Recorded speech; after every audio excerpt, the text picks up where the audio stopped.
જય શ્રી કૃષ્ણ પ્રિય દર્શક મિત્રો, મારી આ યુટ્યુબ ચેનલ શ્રી હરિભક્તિ રસમાં તમારા બધાનું હાર્દિક સ્વાગત છે. આજના વિડીયોમાં આપણે જગન્નાથપુરીના મંદિરના રહસ્યો વિશે શ્રવણ કરીશું. જગન્નાથપુરીના ઘણા એવા રહસ્યો છે જેના વિશે ઘણા ઓછા લોકોને ખબર છે, તો વિડીયો ઘણો ઉપયોગી થવાનો છે. વિડીયો અંત સુધી શ્રવણ કરજો અને વિડીયો ઉપયોગી લાગે તો બીજા લોકો સુધી વિડીયોનો પ્રચાર કરજો, જેથી બીજા લોકો પણ જાણકારી મેળવી શકે અને તે પુણ્યના પણ તમે ભાગીદાર થાવ. આવા જ ઉપયોગી વિડીયો જોવા માટે ચેનલ શ્રી હરિભક્તિ રસને જરૂરથી સબસ્ક્રાઈબ કરી લેજો. ભારતના પ્રાચીન મંદિરો અને ધર્મસ્થળોનો ઇતિહાસ રહસ્યો અને ચમત્કારોથી ભરપૂર છે. એવા અનેક ધર્મસ્થળો આજે પણ ભારતની પાવન ભૂમિ પર મોજૂદ છે, જે વિજ્ઞાનને સીધો પડકાર આપે છે. તે સ્થળો સાથે જોડાયેલા રહસ્યો પર માણસને વિચારવા પર મજબૂર કરી દે છે. તેવું જ એક ધર્મસ્થળ છે જગન્નાથપુરીનું મંદિર. પુરીના જગન્નાથ મંદિરના ચમત્કારો વિજ્ઞાન પણ સમજી શકતું નથી. માન્યતા છે કે પુરીના જગન્નાથ મંદિરની મૂર્તિમાં આજે પણ પૂર્ણ પુરુષોત્તમ ભગવાન શ્રી કૃષ્ણનું હૃદય ધબકી રહ્યું છે, જેને બ્રહ્મ પદાર્થ તરીકે ઓળખવામાં આવે છે. માન્યતા એવી પણ છે કે કલ્કી અવતાર સમયે ભગવાનનું તે હૃદય પૂર્ણરૂપે જીવંત થશે અને કલ્કીમાં સમાહિત થશે. મંદિરના ગર્ભગૃહની બહાર રહેલા સુરક્ષા દળના જવાનોએ પણ કહ્યું હતું કે બ્રહ્મ પદાર્થને નવી મૂર્તિમાં સ્થાપિત કરતા સમયે આખા ગર્ભગૃહમાં દિવ્ય પ્રકાશ પથરાઈ જાય છે, જે કદાચ બ્રહ્મ પદાર્થના તેજને દર્શાવે છે. તેમનો દાવો છે કે બ્રહ્મ પદાર્થનો તેજ એટલો બધો છે કે તેને નરી આંખે જોનારા અંધ થઈ શકે છે અથવા તો તે મૃત્યુ પણ પામી શકે છે. પુરીના જગન્નાથ મંદિરના ચમત્કારો પર અનેક સંશોધન પણ કરવામાં આવ્યા હતા. વિજ્ઞાન ક્ષેત્ર સાથે સંકળાયેલા અનેક લોકોએ તે જાણવાના પ્રયાસો કર્યા હતા કે આખરે જગન્નાથ મંદિરમાં એવી કઈ શક્તિ છે જે તેને અન્ય મંદિરો કરતાં વિશેષ બનાવે છે, પરંતુ વૈજ્ઞાનિકોના હાથે માત્ર અસફળતા જ લાગી છે. આજે પણ જગન્નાથ મંદિરના તે રહસ્યો અકબંધ છે. શાસ્ત્રોમાં સ્પષ્ટપણે કહેવાયું છે કે ભગવાન શ્રી કૃષ્ણ જ કલયુગમાં જગન્નાથ તરીકે સાક્ષાત પૂજાઈ રહ્યા છે. સ્કંદ પુરાણ અને મત્સ્ય પુરાણમાં ઉલ્લેખ છે કે જગન્નાથના મંદિરમાં ભગવાન શ્રી કૃષ્ણ પોતાના ભાઈ બળભદ્ર અને બહેન સુભદ્રા સાથે બિરાજમાન છે. સામાન્ય રીતે બધા હિન્દુ મંદિરોમાં અષ્ટધાતુ ધાતુ અથવા તો પથ્થરની મૂર્તિઓ જોવા મળે છે, પરંતુ જગન્નાથ મંદિર ઇતિહાસનું એવું પ્રથમ મંદિર છે જ્યાં કાષ્ટની મૂર્તિઓ જોવા મળે છે.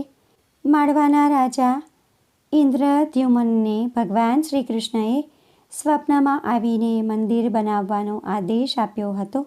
ત્યારબાદ મંદિરના નિર્માણ પછી દેવોના વાસ્તુકાર ભગવાન વિશ્વકર્માએ ભગવાન જગન્નાથ, બહેન સુભદ્રા અને ભાઈ બળભદ્રની મૂર્તિઓ બનાવી હતી, જે આજે પણ મંદિરોમાં હાજર છે. હવે આગળ આપણે વિડીયોમાં ભગવાન જગન્નાથના મંદિરના ચમત્કારો અને રહસ્યો વિશે જાણીશું. પુરીના જગન્નાથ મંદિરના ગર્ભગૃહમાં ભગવાન જગન્નાથ, ભગવાન બળભદ્ર અને દેવી સુભદ્રાની મૂર્તિઓ છે, જે દર 12 વર્ષે બદલવામાં આવે છે. ભગવાન જગન્નાથની મૂર્તિમાં એક બ્રહ્મ પદાર્થ પણ છે, જેને ભગવાન શ્રી કૃષ્ણના હૃદય તરીકે ઓળખવામાં આવે છે. પ્રાચીન ગ્રંથોમાં ઉલ્લેખ છે કે ભગવાન શ્રી કૃષ્ણએ જે વૃક્ષ નીચે માનવ શરીરનો ત્યાગ કર્યો હતો, તે જ વૃક્ષના કાષ્ઠમાં તેમનું હૃદય જીવંત રીતે સમાહિત થયું હતું. તે કાષ્ઠ દ્વારકાથી પુરી સુધી ગયું હતું. અને તે જ કાષ્ઠમાંથી ભગવાનની મૂર્તિઓ બનાવવામાં આવી હતી. દર 12 વર્ષે તે મૂર્તિઓને બદલવામાં આવે છે. મૂર્તિઓ બદલતી વખતે આખા પુરી નગરની વીજળી ગાયબ થઈ જાય છે.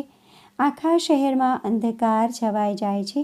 તે સાથે જ મંદિરની બહાર ભારે સુરક્ષા દળોને પણ ખડકી દેવામાં આવે છે. મૂર્તિ બદલનારા પૂજારીની આંખ પર પટ્ટી બાંધી દેવામાં આવે છે.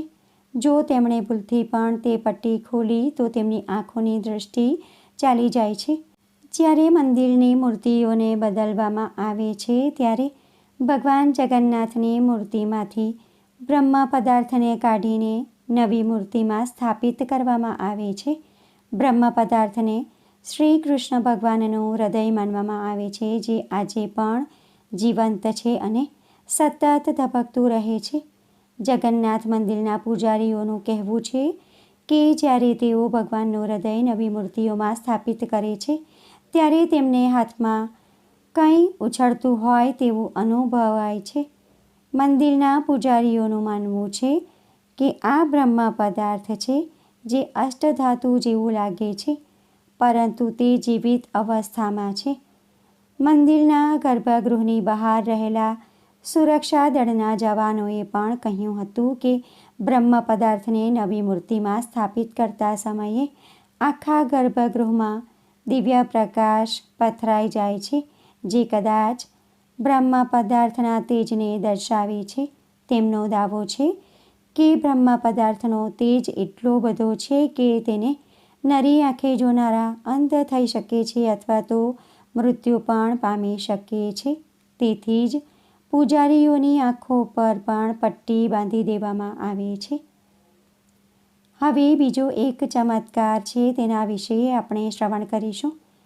શ્રી જગન્નાથ મંદિરના શિખર પર સ્થાપિત લાલ અથવા પીળો ધ્વજ હંમેશા હવાની વિરુદ્ધ દિશામાં ફરકતો જોવા મળે છે. એવું શા કારણથી થાય છે તેનો જવાબ વિજ્ઞાન પાસે પણ નથી. આપણા દેશના મહાપુરુષો કહી ચૂક્યા છે કે જ્યાં વિજ્ઞાનનો દાયરો પૂર્ણ થાય છે ત્યાંથી જ આધ્યાત્મ અને ધર્મનો દાયરો શરૂ થાય છે. આ ઘટનામાં પણ તે જ સિદ્ધાંત લાગુ પડે છે. સૌથી આશ્ચર્યની વાત તો તે છે કે દરરોજ સંધ્યા સમયે મંદિરની ઉપર સ્થાપિત ધ્વજને એક સામાન્ય માણસ દ્વારા ઊંધા ચડીને બદલવામાં આવે છે. ધ્વજ પણ એટલો ભવ્ય છે કે તે લહેરાય ત્યારે નગરના કોઈ પણ ખૂણેથી તેને જોઈ શકાય છે. ભયાનક ચક્રવાતના સમયે પણ જગન્નાથ મંદિરનો ધ્વજ બદલવામાં આવે છે. તેમ છતાં આજ સુધી કોઈ પણ માણસને નાની ઈજા પણ થઈ નથી. મંદિરના પવિત્ર ધ્વજ પર ભગવાન શિવનો અર્ધચંદ્ર બનેલો જોવા મળે છે. હવે આપણે ત્રીજા રહસ્ય વિશે શ્રવણ કરીશું. જગન્નાથ મંદિર વિશ્વનું સૌથી ભવ્ય અને સૌથી ઊંચું મંદિર છે. આ મંદિર 4 લાખ ચોરસ ફૂટ વિસ્તારમાં ફેલાયેલું છે. તેની ઊંચાઈ લગભગ 214 ફૂટ છે. મંદિર પાસે ઊભા રહીને તેનું શિખર જોવું અશક્ય છે. મુખ્ય મંદિરના શિખરનો પડછાયો દિવસના કોઈ પણ સમયે અદૃશ્ય રહે છે. આપણા પૂર્વજો કેટલા મહાન એન્જિનિયરો હશે કે તે આ એક મંદિરના ઉદાહરણ પરથી સમજી શકાય છે. આવા અનેક મંદિરો પ્રાચીન સમયમાં ભારતની શોભા વધારતા હતા, પરંતુ ઇસ્લામિક આક્રમણોને લીધે તેનો નાશ થયો છે. સ્વતંત્રતા પછી ડાબેરી ઇતિહાસકારોએ આવા મંદિરો અને તેના રહસ્યો પર જાણે પડદો જ ઢાંકી દીધો હતો. પરંતુ હવે ધીરે ધીરે તે તમામ રહસ્યો પણ દુનિયાની સામે આવી રહ્યા છે. હવે આપણે ચોથા રહસ્ય વિશે શ્રવણ કરીશું. જો તમે પુરી નગરના કોઈ પણ ખૂણેથી મંદિરના શિખર પર લાગેલા સુદર્શન ચક્રને જોશો તો તમને એવું જ લાગશે કે તે તમારી સામે જ છે.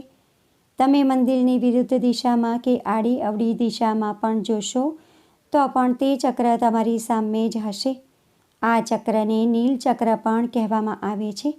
તે અષ્ટધાતુથી બનેલું છે અને તેને ખૂબ જ પવિત્ર માનવામાં આવે છે.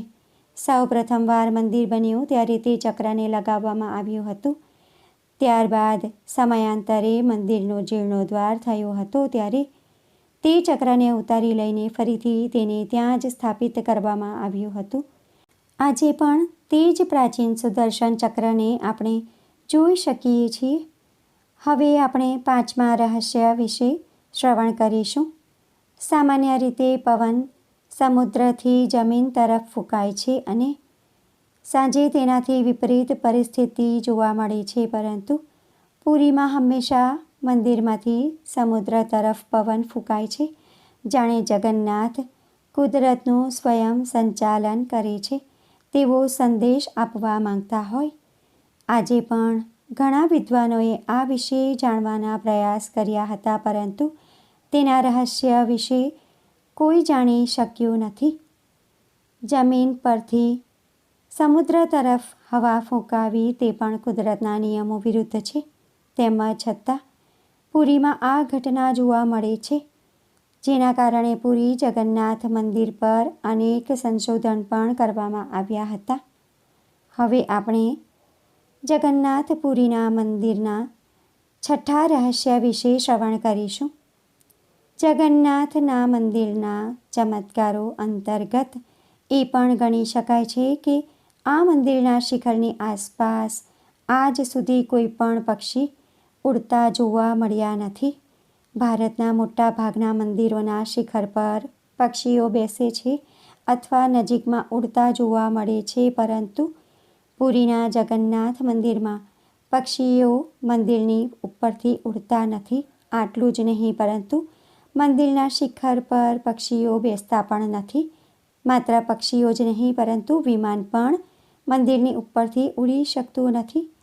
એક સમયે તેનો પ્રયોગ પણ કરવામાં આવ્યો હતો, પરંતુ વિમાને પોતાની જાતે જ દિશા બદલી નાખી હતી.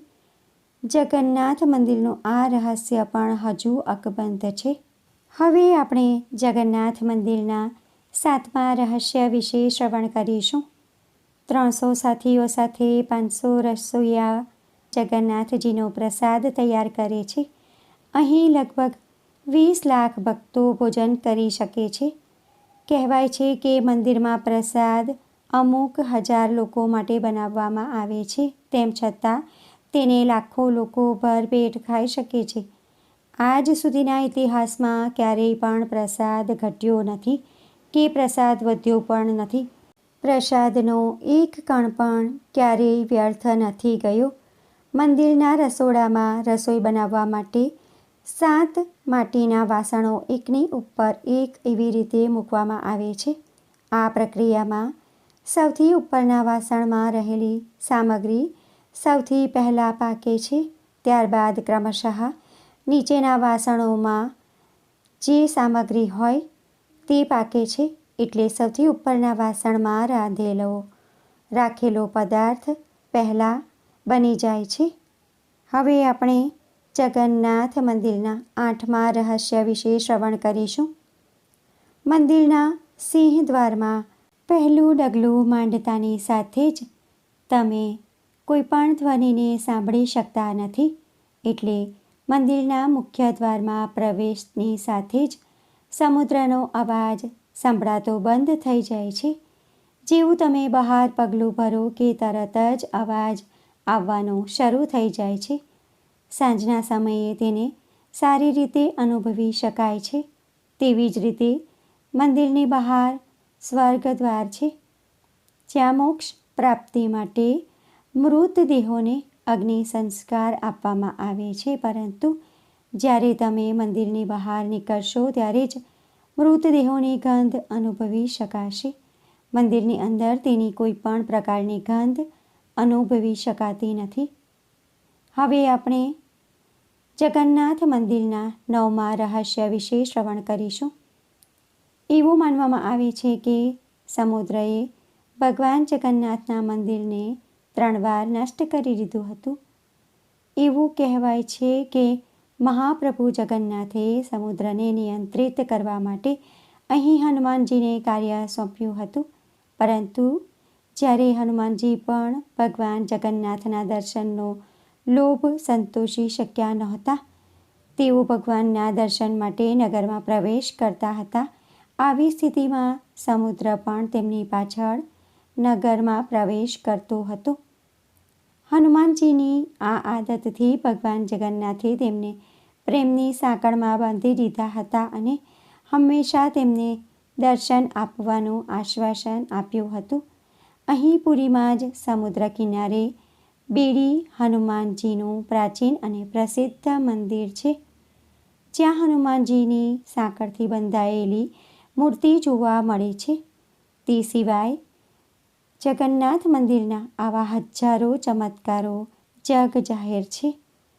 તો ભક્તો, આજના વિડીયોમાં આપણે પુરીના જગન્નાથ મંદિરના ઘણા બધા રહસ્યો વિશે શ્રવણ કર્યું છે. જો આ વિડીયો તમને ઉપયોગી લાગ્યો હોય તો બીજા લોકો સુધી વિડીયોનો પ્રચાર કરજો, જેથી બીજા લોકો પણ જાણકારી મેળવી શકે. વિડીયો પસંદ પડ્યો હોય તો વિડીયોને જરૂરથી લાઈક કરજો. કોમેન્ટમાં જય જગન્નાથ દેવ જરૂરથી લખજો. ચેનલ પર નવા છો તો શ્રી હરિભક્તિ રસ ચેનલને જરૂરથી સબસ્ક્રાઈબ કરજો. ફરી મળીશું એક નવા વિડીયો સાથે. ત્યાં સુધી બધા ભક્તોને મારા જય શ્રી કૃષ્ણ. જય જગન્નાથ દેવ. વિડીયો જોવા માટે ધન્યવાદ.